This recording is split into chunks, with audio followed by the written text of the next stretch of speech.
Gentlemen, what is going on today? My name is Ryan Mickler, and I am the host and the founder of the Order of Man movement. Now, normally, guys, on Wednesday, I'm joined by my co-host, Mr. Kip Sorensen.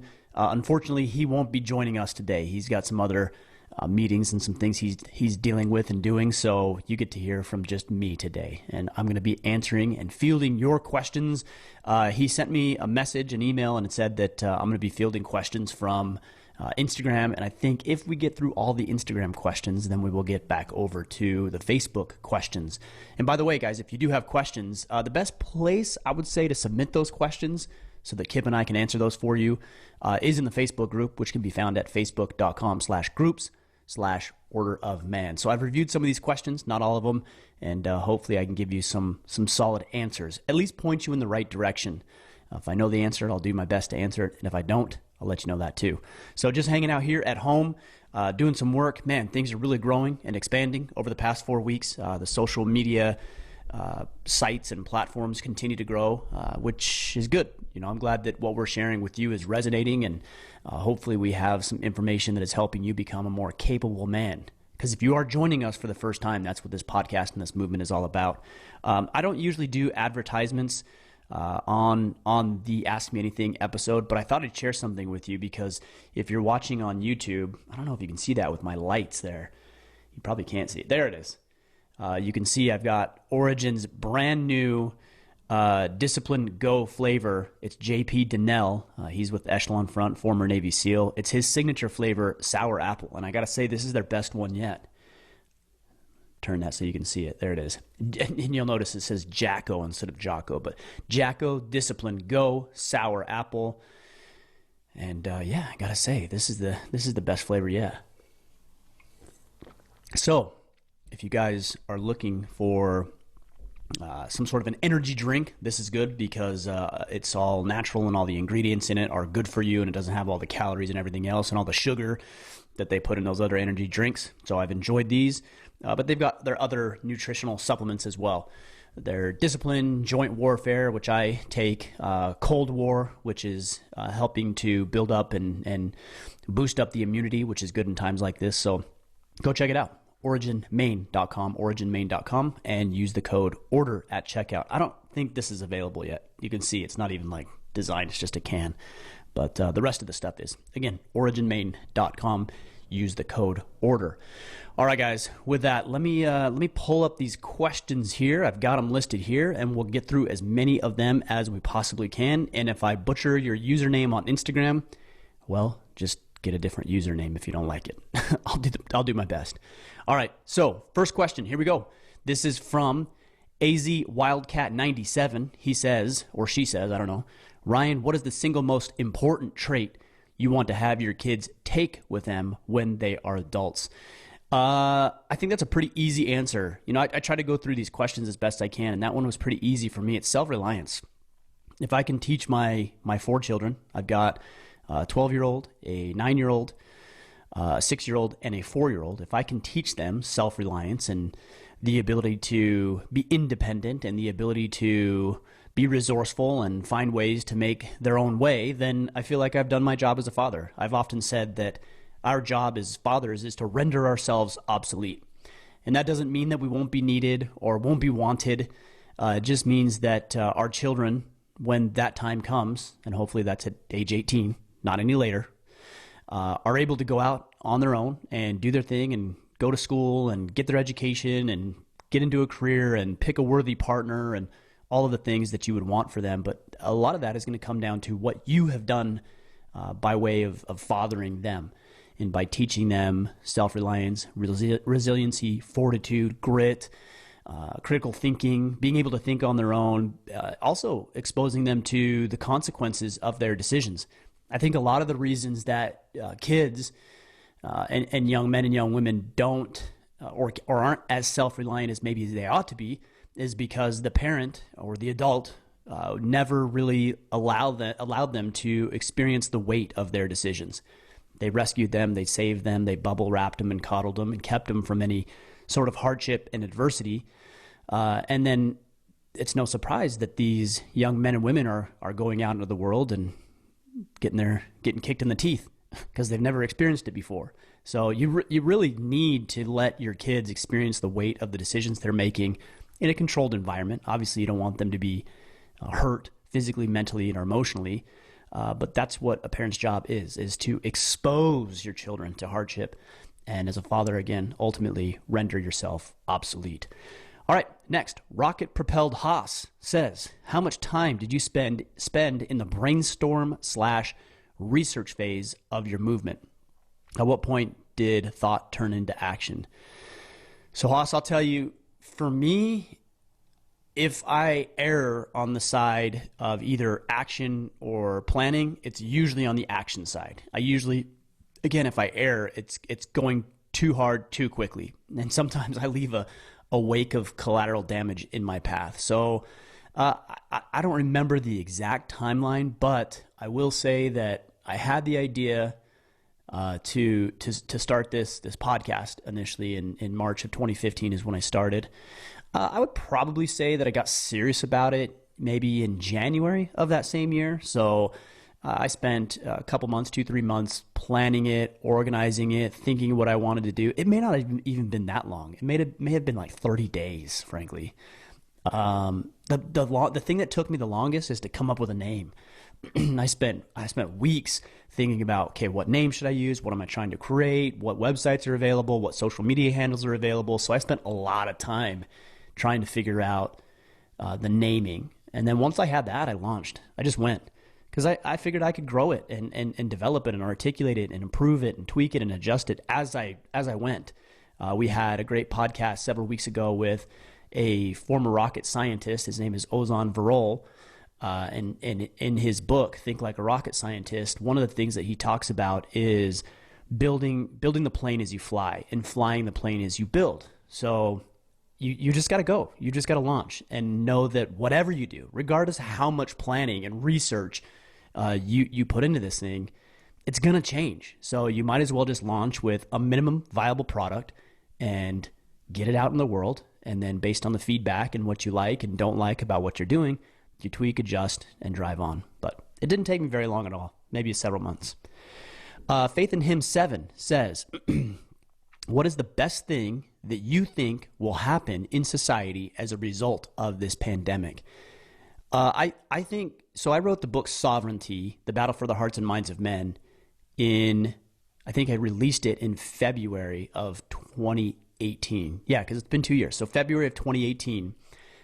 And I think that the time we're experiencing right now, the things that we're experiencing right now are only going to help magnify that message, which is to be independent, to not be dependent on anybody or anything else, and to become a completely sovereign man. And that is to not have to be reliant upon a job or what somebody else is doing, or even culture or economics, to be completely self-reliant. And as people experience hardships, and I know there's a lot of people struggling and hurting right now, financially, physically, mentally, I think what we're going to see more and more of is people becoming independent and using this as a wake-up call to realize that the life that they've been living is potentially somebody else's life, and how much they've put themselves at the mercy of extenuating and outside circumstances. So I hope that people, and I see this, that people will become more self-reliant, that they will get their finances in order, that they will begin to take better control and care of their health. They'll lose weight, they'll get strong, they'll eat right, they'll get the sleep they need. They'll start investing in the relationships that are actually valuable, as opposed to just like dinging around on Instagram or Facebook all day, all night, without any real connection to their wife, to their kids, their friends, their family. And we'll start to reprioritize what is important and what isn't. So this is my hope, and I see it. You know, I see it in you guys who are listening and who are plugged into what we're doing, and I hope we continue to see more of that.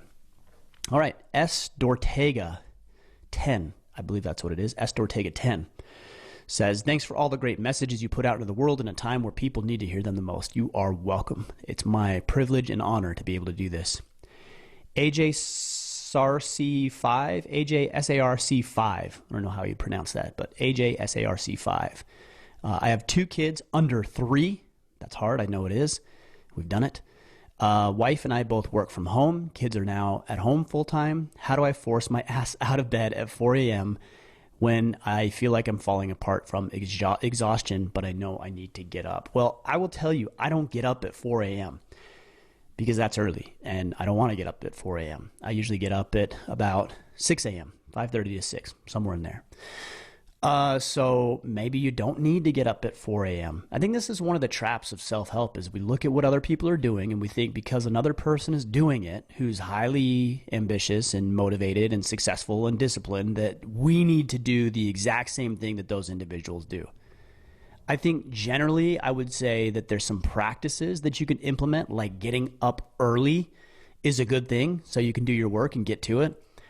But you don't need to get up at 4 a.m. That's what I would say first. Now, if you work at 5 or 5:30, maybe you do, but it all depends on your situation. So you got to take that into consideration. Also, with 2 kids under 3, you need to set up some routines for them. I don't know what time they go to bed. If they go to bed late, then you ought to consider setting up the routines so they go to bed early so you have some time with you and your wife before bed. Maybe you're not going to watch TV, because I actually think TV does the opposite for you when it comes to sleeping. Like you think you're sitting on the couch relaxing, but you're not. You're getting all worked up. You get the blue light coming into your brain. It's not good, and it's not conducive for a proper night's rest. So I would say turn off the TV. Maybe read a book. That would be a better way, I think, to relax. Make sure your bedroom is set up for sleep so that when you are sleeping, it's maximum efficiency. Make sure it's cool in the house. Make sure it's completely black and dark in there. Keep your phones and your electronics away from you. These are all things that you can do.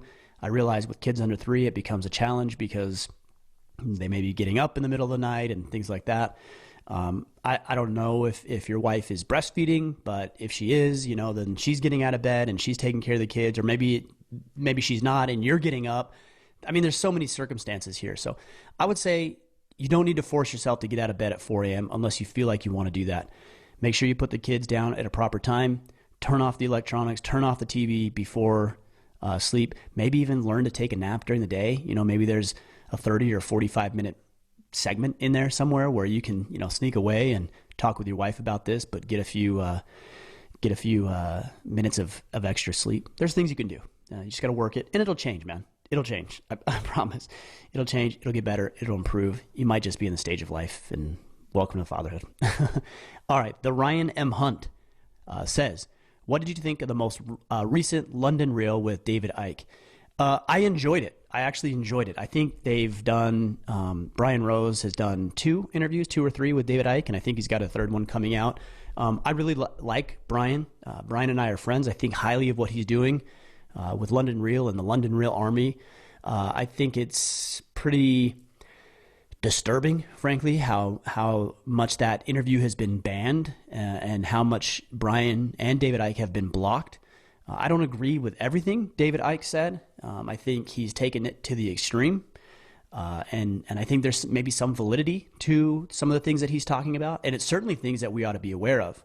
And basically, if you aren't familiar, it's the controversy of 5G and coronavirus. And I think he refers to the powers that be as the cult that is orchestrating all of this. So, I generally don't get wrapped up in conspiracy theories, but it's interesting. It's entertaining, that's for sure. But it is interesting and something to be very aware of and just take with a grain of salt, because I don't think everything is as grand or elaborate as he's made out to be, but things to be aware of. All right, Single Speed Ben. Best book to give your spouse or to read myself to help motivate her to start being productive, exercise, and find enjoyable hobbies. Ben, look, I got to tell you, I don't actually see this like going over all that well, frankly, because if you give her a book and it's the underlying reason, the motive is to motivate her to start being productive, to exercise, to find enjoyable hobbies, I think maybe you have her best interest at heart, but it might not be well received based on the situation and the place she is. I would say more for you is, You start being that way. You start being as productive as possible. You start exercising every single day. You participate in enjoyable hobbies, and let her see firsthand, experience the benefits of you stepping into those things. And I think naturally and inevitably, she will be influenced by that. My wife is influenced when she sees me go out in the morning or the middle of the day and do a 45 to an hour long exercise. She's motivated by that. And also consider that your way of being productive is not her way of being productive. My wife and I are completely different from this perspective. I want to read self-development. I want to take courses. Like, these are the things that I'm interested in: self-help, self-development. She's very interested in hobbies. Beekeeping is one of her hobbies right now. She's growing plants in the house as she gets those ready to take outside. These are things I'm not necessarily interested in, but it doesn't mean that she's being less productive because she's doing that and not reading a self-help book. So I would really explore, are there some things that she's interested in, or even just express some level of interest? And then how could you foster and facilitate more of that? So if she's talking about one day, you're eating dinner and she says, I'd really like to grow a garden. That should be a light bulb moment for you. Like, there's an opportunity to appreciate the fact that she brought it up. She's being assertive. She's sharing what's on her mind, what she's interested in. And then that should be a key, a warning, a trigger, not a warning, but a trigger that this is something that you ought to foster in her. So if she's talking about a garden, maybe you get her a subscription to a gardening magazine, or you find a book that's on gardening and you buy it. You don't tell her about it. You just buy it and you say, hey, hon, I was on Amazon looking for a book the other day and you had said something about wanting to start a garden, and I saw this book, so I figured I'd get it for you. This is how you facilitate growth and progress and expansion in her, and do it in a way that lets her know that you care about her. And I don't think she'll misread or misinterpret that. But if you just give her like a self-help book, like how to lose weight in 30 days, like, of course she's going to take that the wrong way, right? You left that window open. So just listen for what she says and then foster it. And maybe she doesn't like gardening. She does it she reads the book. He's like, that sounds lame. And then she talks about, I've always wanted to learn to play the guitar. Cool. Then take that path. And this is how you foster this. And not only a wife, but your children as well. These are the things that we should be doing as men. All right. Gilly's Farm, I would say. Maybe I pronounced that wrong, but Gilly's Fam, not farm. Gilly's Fam. What are your thoughts on adult ADHD? It seems to be more prevalent in men. Any advice on managing it, or at least managing distractibility? Look, I'm not a medical doctor. I don't know what's actually ADHD and what is not, and what's just people are distracted a lot of the times and interested in a lot of different things. I have personal friends of mine who maybe you would say have ADHD, but I found that those individuals who are most successful with this type of behavior are the ones who facilitate it and foster it. So if they're interested in something, they explore that rabbit hole, they go down that rabbit hole, and they become productive. I think the reason that maybe we see it more prevalent in men is because we're hardwired to be doers. We're hardwired to go out. We're hardwired to look for problems. We're hardwired to try to solve problems. We're hardwired to tinker and to explore and to look for new ways to expand our capabilities and improve our situation. So I think this is probably why you see it more prevalent in men, especially in boys too. You think about young boys at school, they're told to sit down, to shut up, to color within the lines, to listen, to pay attention. And then if they fall outside of that norm, quote unquote norm, that standard, then it's because they have ADHD. Well, maybe they're just not interested in reading from a book, and maybe they just want to go burn ants, right? And maybe they want to play in the dirt, and they want to play football, and they want to be more active. So experiential learning in young men is very, very important, but I don't think it changes for men, for adults. I think that we are forced into a cubicle to type away on a computer and a keypad all day, to stare at these electronics, and I honestly believe it's soul sucking in a lot of ways. So you need to find a way to foster that. Go outside, shoot guns, shoot an arrow, go to jujitsu when this whole thing clears up. Have friends, pick up hobbies, build something, work with your hands, exercise. I think all of these things will help if you're feeling distracted and non-productive, and you're going like in a million different directions. Pick one and like really go deep into that avenue and see where it takes you. Excuse me. All right. Mark Anthony, 27. Hey, Ryan, I still live at home with my grandparents. Any suggestions for how to handle this and be as prepared as possible? Well, Mark, I don't know how old you are. If you're young, if you're 18 or younger, then I think you're looking at this the right way. How do you handle this? You need to get your finances in order. You need to learn some basic things like how to cook meals for yourself, how to do the laundry, like how to keep your space clean and organized. Maybe you ought to look for a job. I don't know if you have a job, but look for a job. Figure out ways to interview and be successful in that endeavor. Learn how to network. Go where other people are, specifically motivated, successful, and ambitious men. Because if you surround yourself with those types of individuals, it's likely that you will pick up on some of their traits and develop that for yourself. So again, I don't know how old you are, but if you're young, I commend you for thinking about this. And I would say learn how to manage your money, learn how to network, get a good job, develop new skills, explore hobbies and interests and activities, and generally learn how to make yourself self-reliant. I would say even if you're older, that you should have already maybe been doing that, but hey, whatever, you're doing it now. So those are the things that you ought to be aware of and focused on, and then get out on your own as quickly as you possibly can. Pete Barrows, what do you love most about Maine? Oh my goodness, man, there's so much about Maine. I love it here. The people are great. Some of the most friendly, kind, courteous people that I've ever met. I've got some great friends in Pete and Brian and the entire Origin crew. The outdoors is amazing. Fall, it's all amazing. Winter is beautiful. The fall is amazing. Spring is almost here. And it's nice to see the grass in the fields and to be able to walk our fields. I don't know if I could just isolate it to one thing. Our home we're very fortunate with this home that we live in. There's just so much to be thankful for here, and we love it all. Trevor Watson, he says, he graduates from college next spring. I've decided to join the military after I graduate. Anytime I talk with my mother about it, she shuts it down. That makes sense. We have a great relationship. We are very close, but she does not want me to go. That also makes sense. I have felt compelled to join for a while, and I know it is the right decision. Do you have any advice on how to smooth things over with her? Is there anything I can get her in my corner given the possible threat to my life? No, frankly.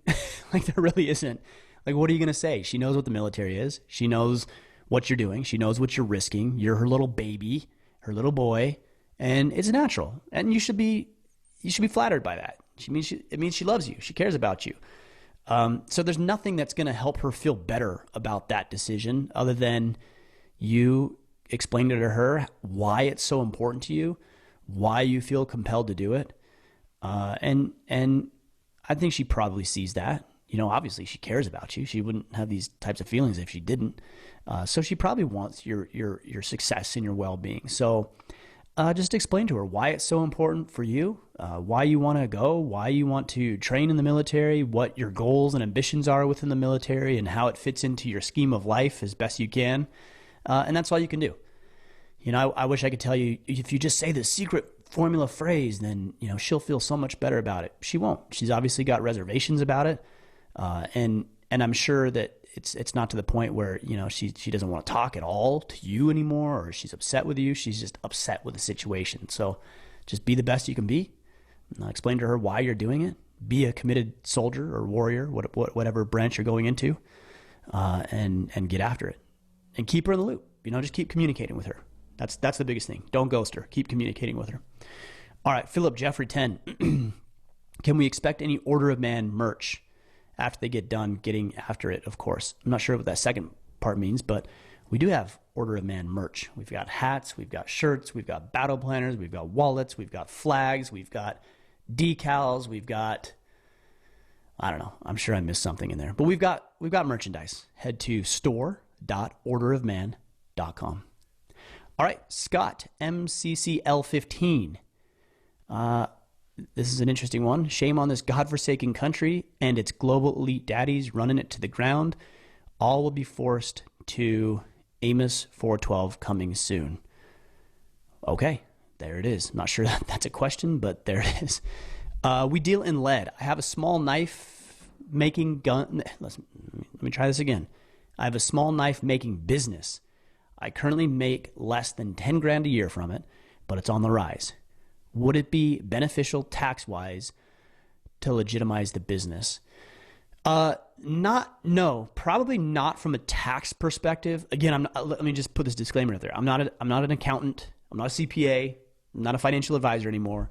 But from a tax perspective, no. Whether you're a sole proprietorship or just you as an individual, like it sounds like you are now, or an LLC, it's all passed through. What that means is that the income comes into the business. Let's just say it's, since your Instagram handle is We Deal in Lead, let's just assume that that's your business name, okay? So you have income coming into We Deal in Lead. A pass-through entity means that the income passes from We Deal in Lead to you as an individual. It's not taxed at a business or a corporate level and then also taxed at an individual level. It's only taxed once as a sole proprietor or an LLC or an individual without a license, without a business, that is. So from a tax perspective, probably not. There may be some benefits to the way that you pay yourself, and maybe if you're married, the way that you pay. Like my wife gets paid and I get paid even though she isn't like technically working in the business, is the way that we set up our organization. You can pay yourself some dividends as opposed to income, and then the dividends are not subject to I believe it's I'm going to get this wrong, but I think you guys will understand what I mean. It's not, I'll just say this. It's not subject to the same level of taxation. Okay. Again, I'm not an accountant or CPA. You can talk with somebody, but if you pay yourself dividends, it's not subject to the same level of taxation. So I guess that would be a tax benefit. Mostly the reason though, that you would set up a business entity is to keep yourself from some sort of liability, especially with a small knife making business. Like if you're making knives and let's say one of those knives breaks, or there's some negligence on your part and it cuts somebody, or they lose a finger or something, like there's a potential lawsuit on your hands. And if it's just you as an individual, now they're going to come after your personal assets, your car, your house, whatever assets, bank account, et cetera, et cetera.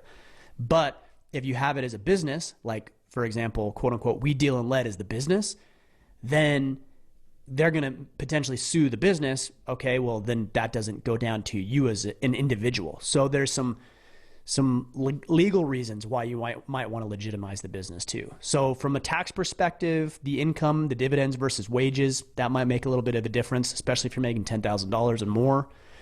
And then the legality, the legal ramifications. So I would, at this point, I would probably consider setting up a business. Pop-up line. Thoughts on the stimulus package and how it seems our government will do anything in its power to keep people from struggling instead of facing challenges and growing stronger. Yeah, I agree. I think that's ultimately the play. You know, if we can get people, I say we, if the government can get people dependent on its giving hand, then it has more power. And that's ultimately the antithesis of what I talk about in the book Sovereignty that I mentioned earlier. Like we have subjected ourselves to governments and we think that, oh, you know, the government will come in and rescue us and save us. And if you don't believe that, that's fine. But I'm telling you, there's millions and millions, probably hundreds of millions of people that actually believe that think the government has their best interest at heart. And that just isn't true. So the stimulus package, the $1,200 or whatever you're going to be receiving, although it may help put some food on the table, it may pay the mortgage, it's certainly not a fix. In fact, it's going to hinder you in the long run because now you're more dependent. And there's even talk about increasing that and giving people income on a monthly basis until like this is the thing they say, until this whole coronavirus fallout and is gone and the economy is better. Like the government doesn't do away with benefits. Like once a benefit is established, the government doesn't do away with it ever. So this isn't going away. If we give people money on a monthly basis, especially more money than they make at their current job, like why would they go back to work? And it's not going to go away. If anything, it's going to grow, just like Medicare and Medicaid and Social Security benefits and all these other things. It's just going to grow and it's going to become a bigger and bigger issue to deal with down the road. So it's a dangerous precedent. It's unfortunate that people are in a difficult circumstance. It's unfortunate that there's a lot of businesses that aren't viable in times like this, but these are the times that we learn and we need to experience the pain. We need to experience the pain, because if we don't experience the pain, then we don't learn and grow from it. So yeah, I mean, this is the same thing parents do. They want to keep their kids from experiencing the hardship. Well, that's all fine and great in the short term, but over the long haul, it doesn't save anybody. In fact, it hinders them, it cripples them, and keeps them from doing great things in their lives. The real Thomas Olsky, I think that's what it is. The real Thomas Olsky. He says, we're well past the half-hour mark. Oh, that's because I was asking questions for a half hour. But he says, besides guns, ammo, and a few rods, what would be your next tool on the list for bug out? Chainsaw? No, I don't think, I mean, having a chainsaw is good, but I don't think I'd have a chainsaw in a bug out bag. I just think that's too, like, it's going to be too big and too bulky to carry around. I mean, you're probably going to have some food, like I like Mountain House meals because you just need water. You need to boil it. So that's something I would have in there. Clothing, right? A blanket, things like that would be important. A water filtration system would be important. So yeah, besides guns and ammo and rods, that's what I'd have. Some sort of freeze-dried food, water filtration, clothing, tools, maybe a hatchet, things like that. But probably not a chainsaw, no. Shoedog 2701. Bly says, he's referring to Robert Bly and Iron John. He says, Bly says that at the age of 9, a boy loses his golden ball. Did you experience that? I was 9 when I was told my stepdad wasn't my real father. It's caused years of self-doubt and why wasn't I enough? All that has changed since my mom has passed and I met my biological father and the truth was told. I don't know. I mean, the golden ball, the way I understand it, represents, innocence, right? You lose the golden ball, you lose your innocence. And I think for all men, we need to experience that at some point, whether it's 9 or whether it's 35. Like, all men need to experience the loss of the golden ball. It's very important. In fact, most cultures throughout history have understood this. And what we do is we ritualize it for our young men. So the boys at a certain age, whether that's 9 or 12 or 16 or whatever the culture dictates, will quite literally be taken away from his mother, quite literally taken away from the women. And it would be thrust into a very demanding and difficult circumstance, physically, mentally, and emotionally, with the men. And once he passes that test, then the men welcome him, and they usually signify that with some sort of sacrifice or painful ritual like circumcision or other scars or tattoos that ritualizes or that crystallizes the experience. Like, you are now one of us. You welcome to manhood. We don't really have that in modern culture. And so it's replaced with things like sports or military service, even gang activity, but it's inferior to what the tribesmen, what the men of the tribe should be doing, because they're not talking about morality. They're not talking about what it means to be a man, and it's all replaced with this faux sense of what it means to be a man. So, I don't know if I lost it at 9. What really opened my eyes was definitely the book Iron John, but also another great book is Wild at Heart by John Eldredge. And I didn't read that book until I was 34, 35 years old. And it really opened my eyes to like my relationship with my mother. And this actually goes into the question the gentleman asked earlier about his decision to join the military and how his mom doesn't like that. Well, maybe you didn't ever lose the golden ball, right? You're still clinging to your mother, and she wants you to. That's the thing, is that sometimes a mother's intuition is at direct odds with the transition from boy to a man. Like, the mom doesn't want her little boy to become a man, because what happens? Like, I'll tell you this, what happened with my mother and I. When I got married, she was very, very upset. Not like with me, not with my fiance, but she was upset because she was at that point realizing she was losing her quote unquote little boy. All women, all mothers will experience this, and it's a direct odds with what you as a man need to do at some point. So yeah, you do need to lose your innocence. You do need to lose the connection with your mother at some point. And hopefully it's sooner rather than later. But if it's later, at 18, like I'm assuming, or older, like this gentleman is who asked earlier, at some point he's got to come to the realization that he needs to separate from the women. I hope that answers. It's kind of a roundabout way, but Iron John's a great book. Wild at Heart, it's another great book that talks a lot about the connection and then ultimate separation between boy and mom. Wheat Juice F3. I have a friend who grew up in a much better financial situation than I did, and he was has a very good paying job now. I'm worried about not being able to take care of my wife like he is, and I'm wondering if this is a time to change industries. I work in a brewery currently and like working with my hands, but I also feel so in my head, I'm not sure where to start. Thought process going through. All right, well, so there's a lot to unpack here.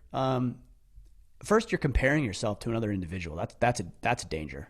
And now looking at what people are doing and being inspired by it is different. But I think you're falling into the comparison trap here, and you better be careful with that game because there's always somebody who's more successful financially or whatever metric you want to look at. So compare yourself to you and who you were yesterday, not to who this guy is. His life has no relevancy in yours. Okay, what he makes and how he takes care of his wife or his family has no relevancy in the way that you take care of yours, unless you're learning skills and things that he knows so that you can improve yours. That's it. All right. You also say, I'm worried about not being able to take care of my wife. Good. You should be worried about that. You're a man. Those are things that you should be concerned with. And the fact that you are worried about that means you care about that. It means you want to improve and grow and become more capable and make more money and provide more resources to the family. That's all good. Don't look at that as a negative. That's very important that you feel that way. Some people would say, oh, you should just be happy with the way you are and how you feel, and you shouldn't have worries in the world. Well, that's real nice, but that doesn't drive you to become a better, more capable man. So I think having the frustrations and concerns about being able to provide effectively for your family is actually a good thing. It drives you to do better. It could be taken out of context and to the extreme and hinder you, but healthy worry and concern and doubt is valuable. Now, as far as changing industries, I don't know. I mean, I can't tell you whether you should or should not. You're working in brewery. You like working with your hands, but I feel so in my head, I'm not sure where to start. Look, just explore, all right? Just explore. Be the best at what you're currently doing, and in the process, explore. If there's things that you're also interested in, take a few hours every week and explore that and talk about it, and maybe you start a little side business. That's what Order a Man was initially. I did a podcast. I was working 2 hours in the morning. I woke up before anybody else got up for 2 hours. Then I hung out with the family and did breakfast and all the things, got ready. And then I went into my job, which was financial services. And then I came home, did dinner, played with the kids, spent time with my wife. And then when they were done, I went back and I took 2 more hours to work on the business. So you have more time. So I would say explore those and like stop thinking about it. Like you sound like you're in your head. So stop thinking so much about it. And if something sounds even remotely interesting, don't say, oh, but, and that's more in your head. If something sounds remotely interesting, cool, explore it. Like you can't, I don't know if you can see it if you're on video right now, but I've got a guitar behind me. Like I've always wanted to play a musical instrument. I've never played, besides like the recorder in like 5th grade, never played a musical instrument. So I went to the pawn shop. I bought a guitar for like $50. Is it the best? No. Does it need to be the best? No. And, I've just started strumming away and learning some chords and I like it. I enjoy it. It's relaxing and enjoyable to me. It's nice to learn a new skill. Will I like be a master guitarist or perform in a band or on stage? I don't know. Maybe, maybe not.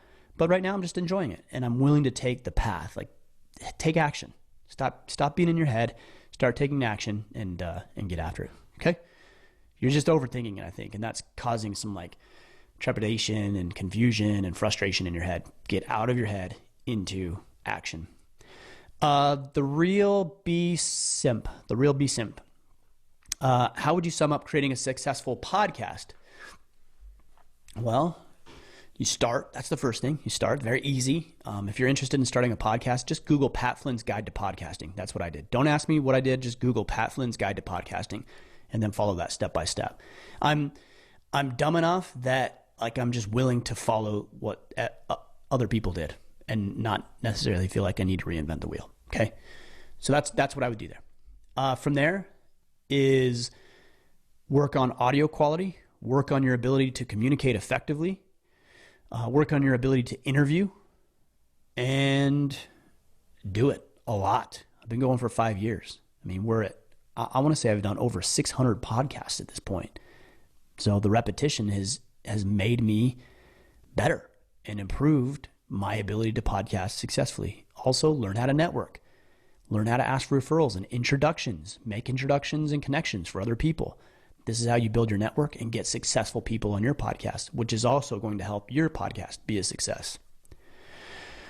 All right. Mohammed, I'm not even going to pronounce the last name. Mohammed Alphabet says boxing or kickboxing, whatever.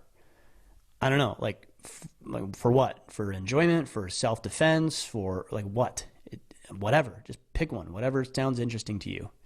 I've never done either. I focus most of my martial arts, all of my martial arts, on Brazilian Jiu-Jitsu. I wrestled in high school, and that's my background. So you pick one, doesn't matter.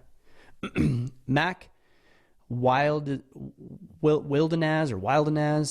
what will be worse than this current pandemic? The economic fallout due to shutting down the economy, or not doing anything at all? Sweden. Well, I actually believe that we are closer to the herd immunity than we've been led to believe. I believe that the cure, which is social isolation, social distancing, and shutting down the economy, is becoming worse than the fallout from the virus itself.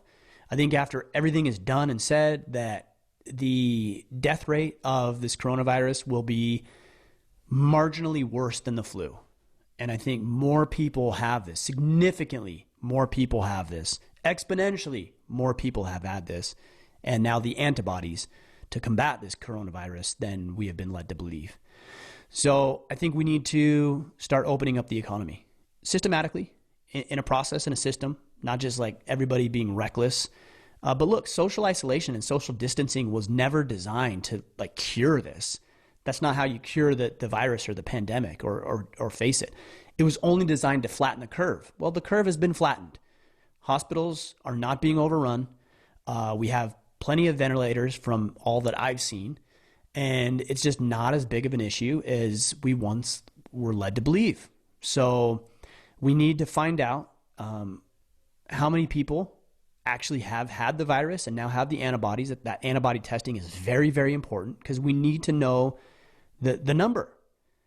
Is it 10% of the population? Is it 70% of the population? Like, how many people have actually had this thing? And we want that number to be large, by the way. We want as many people as possible to have actually already had this virus, because that means that the death rate is significantly lower than we once thought.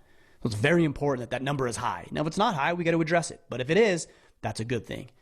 But we need to really, at this point, I believe, need to start worrying more about social distancing for our elderly and for those who have compromised health conditions and immune systems. And we need to let those who have already had the virus get back to work, and we need to start opening this economy, because we're going to face some real problems if we don't get this thing opened up soon. Potentially problems that we can't recover from. B. Haldeman 123. What advice do you have for a guy that is 33, just got his first bonus child, 7 years old? Okay. Doesn't work because we have decided that it's best that I stay at home instead of work 2 weeks on and 2 weeks off. And I just can't grasp or get any structure. I don't know if that makes any sense. I'm having a hard time like tracking all this. You say you're 33, you just got your first bonus child, 7 years old. I don't know what that means. Like, does that mean you have another kid, but you're saying 7 years old? Did you adopt kid? Like, I don't know what you're saying here. You don't work because we've decided that it's best I stay home, and you just can't grasp or get any structure. Well, get some structure. Like, get a system, organize, talk with your wife. Get your kids involved. You have a 7-year-old. I don't know if you have other children or what, but start creating some structure. What time are you going to get out of bed? Cool. That's the established time. What are you going to do when you get out of bed? Okay, I'm going to work out. I'm going to have breakfast with the family, and then I'm going to get ready. Like if you just dink around and you slouch around, and you don't get out of your pajamas and you wander around without any plan for the day, yeah, of course, you don't have any structure. So what's the answer to getting structure? Get structure. Get organized. Start to make some order out of the chaos that you found yourself in. It's easy when you're at home and you don't have anybody pecking at you or giving you orders or telling you what you need to do to just fall into the path of complacency. But you're seeing the ramifications, the negative ramifications of doing that. So find some structure. Get on a schedule, a time schedule. Organize your day and treat it like you would at work. If you were at work, you would feel that way. So, and maybe, you're talking about being at home instead of working 2 weeks on and 2 weeks off. Well, find it. Maybe you're interested in a job that isn't like that. And maybe that would bring some structure. Like this isn't either or, like there's other options. What is the third option? So get some structure. VJ Money says, have you visited Africa before? If no, when are you coming to Ghana? I haven't visited Africa before, and I don't really have any plans or trips planned or desire to go to Ghana. Dandor Clegane, you gonna have another kid? Nope, we've got 4, and we love our family dynamic the way it is. I am Sam Rodriguez. Sam, good to hear from you, brother. He says, can you send me one of those cinnamon rolls that my wife was making, please? I would if I could, but they were all gone long ago. Jason Fancy, any advice for guys working away from home temporarily, as in 2 weeks away, 2 weeks home? Advice for what? Like, guys, so I made this post the other day on Instagram or Twitter, probably both, and I said the quality of your life will be determined by the quality of questions that you ask. It's very important that we learn to ask better questions. I could give you all sorts of advice. Some of it would apply, some of it would not. So ask specific questions. You'll get specific answers. 2 weeks away, 2 weeks home, yeah, you're going to have issues when you get home. Your wife's going to be in charge of the house, which makes sense, and you're going to want to wrestle control, so you guys need to get on the same page with that. Your kids aren't going to understand your discipline and your structure because they're not used to that, so that's going to be a challenge. You need to create some expectations, communicate with them, talk with them as often as you can. Maybe send them little things. Maybe it's a postcard occasionally or a small gift. I don't think you need to lavish them in gifts, but little things that let them know you're thinking about them while they're away. And if you have something more specific you're looking for, then feel free to ask me that, and I'll do my best to answer that. A Mustafa1223, ever considering adding some kind of striking, stand-up fighting to your jiu-jitsu? Plus, have you ever competed in any jiu-jitsu tournaments or are considering it? I've never done any striking or stand-up fighting, but yeah, I think that would be valuable. It's just not a focus, a priority, and an emphasis of mine. I'm just going to focus on jiu-jitsu currently because I enjoy it, I like it, and I need to develop a better skill set at it. So jiu-jitsu is my focus. But yeah, I've considered that, and I have not yet competed in any tournaments, but I am considering it. Hamada Sad 13, please drop more episodes. I like listening to them since Friday Field Notes till today. I keep checking to see if you put something else out. Yeah, we do 3 episodes per week, and we do a lot on Instagram, live stories, and we also have occasionally a bonus episode or podcast throughout the week, so 3 to 4. And that's probably the max that we'll do right now. Ben Schaefer, what are some of the biggest things you've learned about yourself, your family, and our country during these trying COVID times so far? Well, Ben, I'm in a unique situation, and I realize not everybody's in this situation, but I'm pretty fortunate in that a lot hasn't changed for us. My priorities maybe were shifted more heavily towards work, but since this whole pandemic and everything, I've shifted my priority back to where it needs to be, which is my family primarily. But I work at home, and I have for the past, 6, 7 years. My kids are homeschooled already. They have been for almost a year now. So my wife doesn't work outside of the house. So she's a stay-at-home mother and a homemaker. So things haven't changed really for us. Just reprioritized in the importance of family in times like this. And then this is the last question on Instagram, and we'll probably take a few more here, but Jacob Fentress says he's 11 hours too late. What is the most common complaint that men have about their lives? Unhappy about their job, relationship with a wife, underachieving, etc. What is the absolute common core issue that every man shares?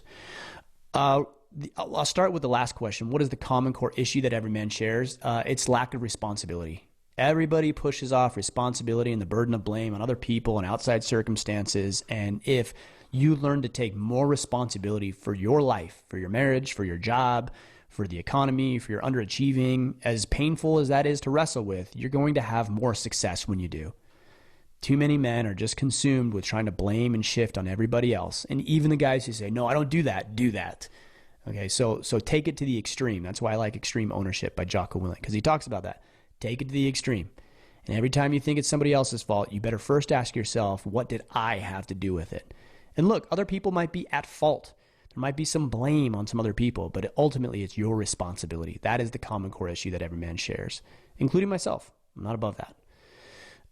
Now, what is the most common complaint? I mean, you brought up 3 pretty good ones. Unhappy about their job. Get that a lot. The relationship with their wife. Those are probably, you hit the 2 most relevant topics. Guys don't know if they want to start new jobs. They don't want to, I mean, you heard, in fact, in this podcast, you heard both of those. People unhappy with their jobs, considering maybe going and trying doing something else. And you also heard some relationship questions as well. How do I get my wife to be motivated and ambitious, to try new things, to push herself forward? So these are the common things that we deal with. And again, responsibility. Take responsibility for your life. All right, now we're going to go over to Facebook. Jonathan Bell. And I'll take 2 or 3 more, and then we'll wrap this thing up for the day. Jonathan Bell. What book has had the biggest impact on your worldview, opinions, or life? Thanks for all you and Kip do in the Order of Man. There's a lot of books, and it's a combination of a lot of them, but definitely Scripture. And I hesitate to answer it with that question because I think that's kind of a cop-out a little bit in a way. It's like, that's the easy answer, but definitely Scripture, the Bible. Outside of that, I'd say Wild at Heart. I mentioned that earlier. Wild at Heart has really changed my view of what it means to be a man and why we wrestle with and have so many issues as men. So that's what I'd give you. Craig Perkins, what are your long-term plans for growing Order of Man? You're part of it right now, is continue to grow in reach and visibility and scope and size. At some point, we'll bring in chapters and organizations across the world, physical chapters and meetups, really working on an achievement and an advancement initiative within our exclusive brotherhood, the Iron Council.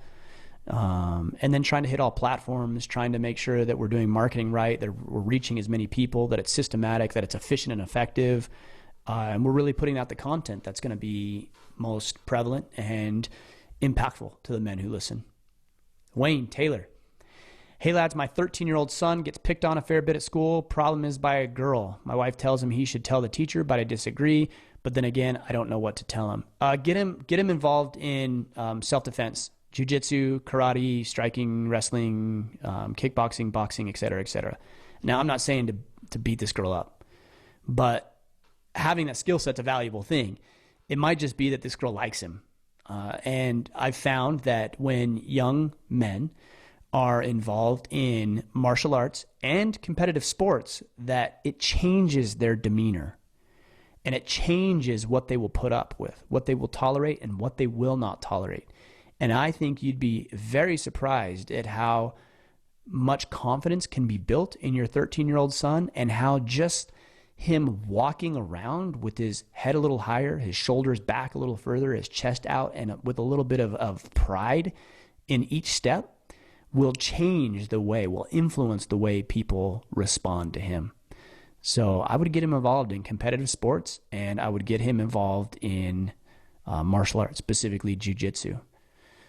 I don't think it's inappropriate to let the teacher know. I think that's probably actually an appropriate course of action, depending on what is happening, if it's bullying or if it's just picking on because she's got a crush on him. But I rest on the thing I said earlier, which is to get him involved in competitive sports and martial arts.